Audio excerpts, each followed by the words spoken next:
మాతృదేవోభవ. నేను మీ శ్రీధర్. నా cell number 9295909819. ఇప్పుడు మనము 1వ తారీఖు జూన్ నెల 2025 నుండి 15వ తారీఖు జూన్ నెల 2025 వరకు, అంటే ఈ 15 రోజులు, దీన్ని పక్షము అంటారు. 15 రోజుల్ని అంటే భాగము అని అర్థం. పక్షము అంటే భాగం అని, ఒక పక్క భాగం అని అర్థం. ఒక నెలలో రెండు పక్షాలు ఉంటాయి, 2 భాగాలు చేసినట్టయితే. అంచేత ఇక్కడ దీన్ని పూర్వపక్షము అంటారు. అంటే మొదటి పక్షం రోజుల గురించి, ఈ 15 రోజుల గురించి. నెల అంటే 30 రోజులు కాబట్టి 30 కానీ 31 కానీ జరుగుతూ ఉంటుంది. ఒక్కొక్క నెల 28 కానీ 29 కానీ రావచ్చు. ఏదైనా 30 అనేటటువంటిది ఒక ప్రామాణికంగా మనం స్వీకరిస్తూ ఉంటాం నెలకి. అటువంటి నెలలో సగం 15 రోజులు కాబట్టి ఆ పక్ష ఫలితాలుగా మనం చెప్పుకోవడం జరుగుతుంది, 15 రోజుల యొక్క ఫలితాలని. ఇప్పుడు మనం 1వ తారీఖు నుంచి 15వ తారీఖు జూన్ నెల 2025 వరకు ఈ పక్షంలో, అంటే ఈ 15 రోజుల్లో గోచార ఫలితాలు ద్వాదశ రాశుల వారికి ఎలా ఉంటాయనేది మనం సశాస్త్రీయమైన పద్ధతిలో తెలుసుకోబోతున్నాము. ఇందులో అతిశయోక్తులు కానీ, లేదా మిమ్మల్ని ఇంప్రెస్ చేయాలి, లేకపోతే ఈ హెడ్డింగ్ చూసేసి మీరు ఖచ్చితంగా చదవాలి, నాకు ఇన్ని వ్యూస్ రావాలి, ఇంతమంది సబ్స్క్రైబర్స్ రావాలి అనేటటువంటి ఏ విధమైనటువంటి స్వార్థపూరితమైనటువంటి ఆలోచనే లేదు. మీరు సశాస్త్రీయమైనటువంటి విశ్లేషణ కావాలంటే చూస్తారు, మీకు నచ్చితే సబ్స్క్రైబ్ చేసుకుంటారు. నేను సబ్స్క్రైబ్ చేసుకోవడం కోసం మిమ్మల్ని నేను బతిమాలక్కర్లేదు. ఇలా తప్పుడు తంప్లైన్స్ అంటే హెడ్డింగ్లు పెట్టేటటువంటిది, ఆ హెడ్డింగ్కి లోపలుండే సబ్జెక్టుకి సంబంధం లేనటువంటి విషయాలు ఇందులో చెప్పబడవు. అలాగే కొన్ని గ్రహాలు బాగలేవు, అంత మాత్రాన మిమ్మల్ని భయభ్రాంతులు చేసేసి మీ చేత జపాలకనో హోమాలకనో, లేకపోతే ఏదో మా మిత్రుడు ఒక ఆయన ఈ మధ్యకాలంలో చెప్పాడు, ఒక ఆయన చెప్పాడట అట్లా. ఎందుకంటే ఆయనకి ఏదో కొంచెం కుజిదోషం లాంటిది ఏదో ఉందట. అయితే అతని జాతకం మనకు రాలేదు, కానీ కుజిదోషం ఉందని ఆయన నిర్ధారణ చేశాడు. అది ఎంతవరకు యథార్థం అనేది ఆ భగవంతుడు తెలియాలి. మంచిదైతే మంచిదే, నిజంగా ఉంటే మరి మంచిదే చెప్పింది కూడా. అయితే దాని పరిష్కారం మాత్రం అంత అక్కర్లేదు. ఎందుకంటే తమిళనాడు వెళ్ళి, తమిళనాడులో సుబ్రహ్మణ్య స్వామికి షణ్ముఖుడు అని పేరు, ఆయనకి ఆరు పుణ్యక్షేత్రాలు పవిత్రమైనటువంటి, చాలా పవిత్రమైనటువంటి 6 పుణ్యక్షేత్రాలు ఉన్నాయి. 4 చూపిస్తున్నాను అనుకో, 6. ఈ 6 పుణ్యక్షేత్రాలని ఒకసారి వెళ్ళి తిరిగేసి అంతర్దర్శనం చేసుకుని రమ్మన్నాడట. ఇది అందరికీ సాధ్యపడుతుందండి.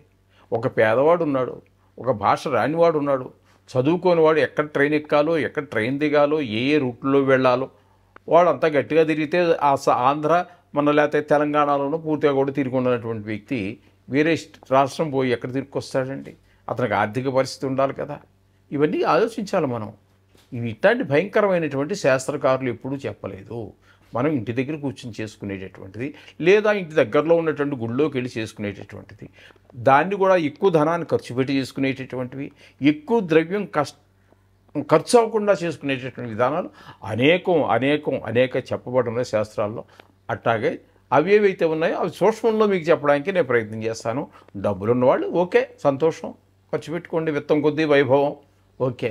ఇప్పుడు మనము ప్రప్రథమంగా మిథున రాశి వారికి 1వ తారీఖు జూన్ నెల 2025 నుండి 15వ తారీఖు జూన్ నెల 2025 వరకు ఈ 15 రోజులు గోచార ఫలితాలు ఏ విధంగా ఉన్నాయో మనం సశాస్త్రీయంగా తెలుసుకునేటువంటి ప్రయత్నం చేద్దాము. రవి యొక్క సంచారం కనుక తీసుకున్నట్టయితే ఒకే ఒక్క రోజు ఈ మిథునంలో సంచారం జరుగుతూ ఉన్నది. ఈ ఒక్కరోజు జన్మంలో మంచి ఫలితాలు ఇవ్వజాలడు.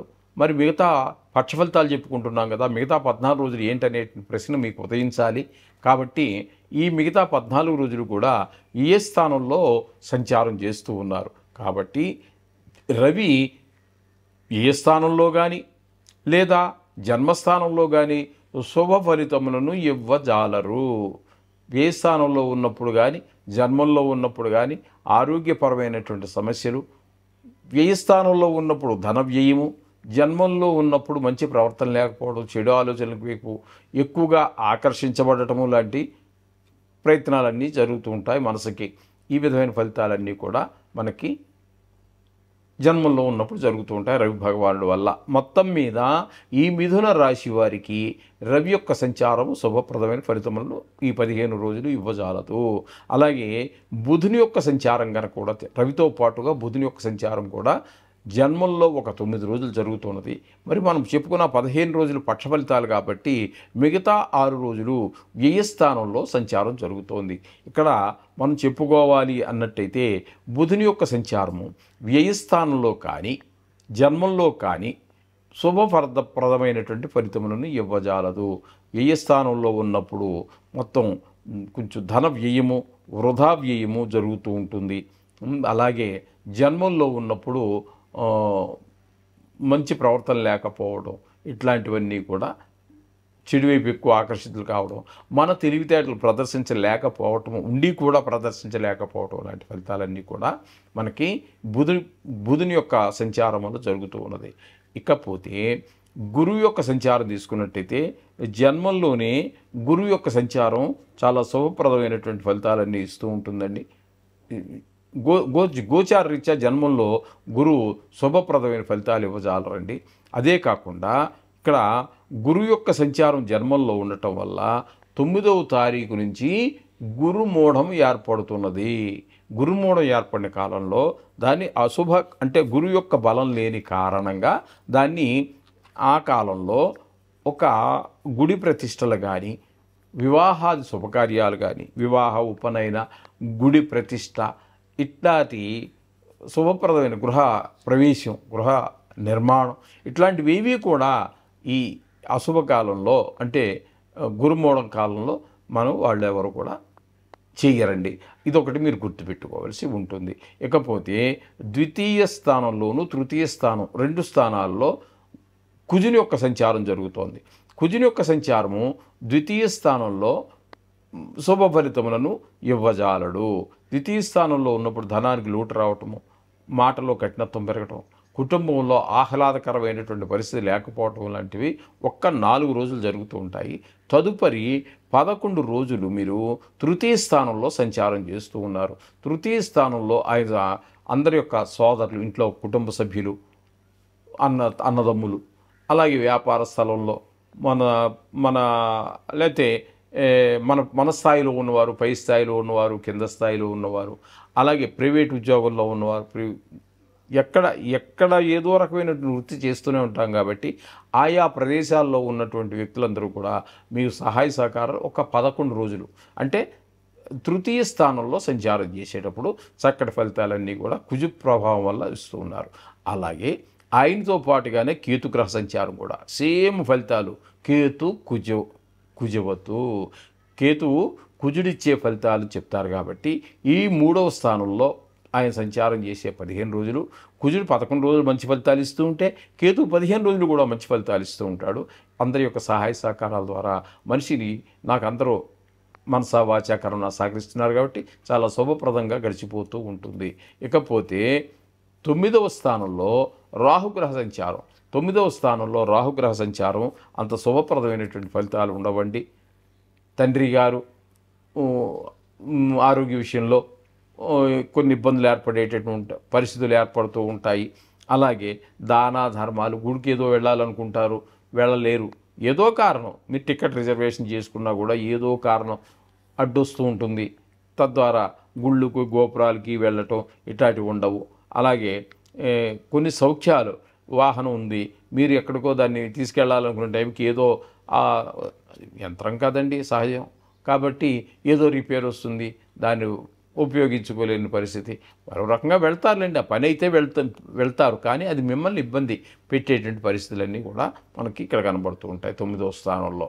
అలాగే ఇంటి విషయంలో కూడా ఏదో చిన్నపాటి రిపేర్లు, కుళాయి నల్ల కొంచెం ఇబ్బంది పెట్టడమో, లేకపోతే ఏదో బ్లాక్ అవటం, మోరి ఏదో రకమైన ఇబ్బందులు పెట్టడానికి ఏముందండి, సుఖపెట్టడానికి కొంచెం తక్కువ, కానీ ఇబ్బంది పెట్టడానికి చాలానే ఉంటాయి కారణాలు. ఆ విధంగా మిమ్మల్ని ఇబ్బంది పెట్టేటువంటి పరిస్థితులన్నీ కూడా మనకి ఇక్కడ కనబడుతూ ఉంటాయి. భాగ్యస్థానంలో రాహుగ్రహ సంచారం వల్ల. ఇక దశమ స్థానంలో శని యొక్క సంచారం జరుగుతోంది. దశమ స్థానంలో శని యొక్క సంచారం కూడా శుభప్రదమైనటువంటి ఫలితములను ఇవ్వజాలదు.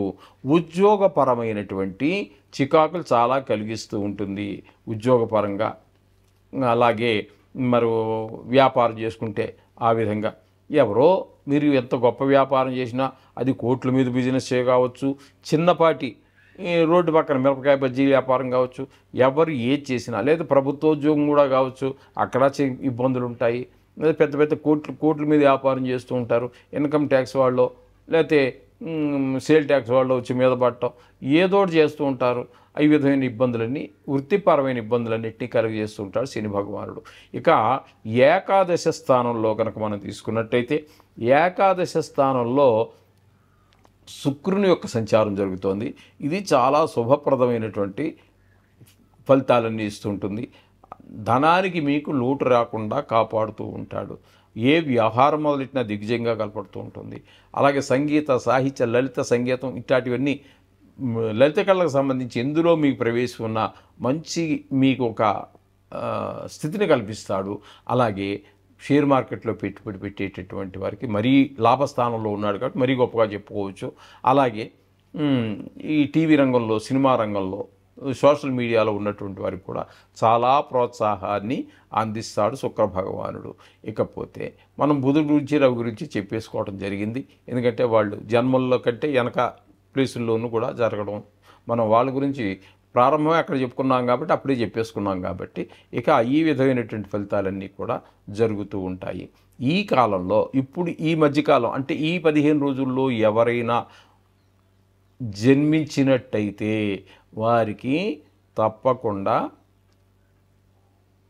కాలసర్పదోషం వర్తిస్తుంది. ఇదొకటి గుర్తుపెట్టుకోండి. ఇదే ఇంపార్టెంట్ ఏమి కాదు, ఇది గోచార ఫలితాలకు సంబంధించినటువంటిది కాదు. కానీ కొన్ని అడిషనల్గా మనం ఒక అవకాశం వచ్చింది కాబట్టి ఒక మాట చెప్పుకుందాం. ఇప్పుడు మనం చెప్పుకున్నట్టు 1వ తారీఖు నుంచి 15వ తారీఖు వరకు చెప్పుకుంటున్నాం కాబట్టి ఈ తారీఖుల్లో పుట్టినటువంటి వారు ఎవరైనా ఉన్నట్టయితే వారికి కాలసర్పదోషం వర్తిస్తుంది. అది ఏ కాలసర్పదోషం అనేది తర్వాత వివరాల్లోకి వెళ్ళినప్పుడు అప్పుడు చెప్పుకుందాము. ఓకే, కాలసర్పదోషం మాత్రం ఖచ్చితంగా వీరికి వర్తిస్తుంది. శుభం భూయాత్.